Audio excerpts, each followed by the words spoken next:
সরস্বতী পরমেশ্বরী জীবনে অশান্ত প্রতিপক্ষিত এবং বীরভূম জেলার তারাপীঠে সাধু বাবা থাকার কাছে বললেন, আমি স্বপ্নবিষ্ট ছুটে এসেছি অদ্বিতীয় মহাপুরুষ এই বিন্দুপত্রটি ধরিয়ে দিয়ে বলেছিলেন, এই মন্ত্র আপনি আমাকে দীক্ষা দিন এবং বলে দিন কীভাবে মন্ত্র জপ করতে হবে।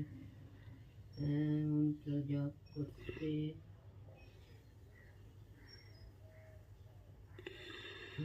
করতে হবে। চরম মানসিক যন্ত্রণায় দিন কাটছে, শয়নে স্বপ্নে প্রাণাপ্রাতা স্ত্রী আত্মবিশ্বে জড়িয়েছেন আমাকে আর পারছি না। স্বামী পূর্ণানন্দ বলেছেন, মায়ের সাধনা করলে তার স্ত্রীকে পাবো এক নিঃশ্বাসে।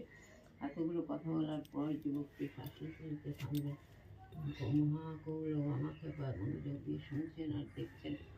রক্ত চন্দনে চর্চিত একত্রী মন্ত্র